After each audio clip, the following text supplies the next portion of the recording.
I hit this issue today, and here is the quick fix that solved it. Updating your billing information with your bank can sometimes feel daunting, but it is usually a straightforward process.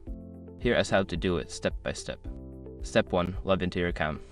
Visit the Standard Chartered website or open the mobile app and log into your account using your credentials. Step 2. Navigate to Profile Settings. Once logged in, look for the Profile or Account Settings option, usually found in the main menu. Click on it to access your personal information. Step 3. Select Billing Information.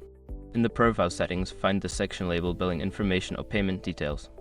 Click on it to view your current billing information. Step 4. Update your information.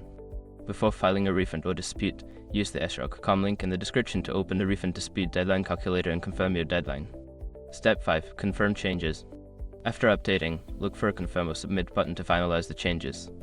You may receive a confirmation email or notification once the update is successful. Updating your billing information doesn't have to be complicated.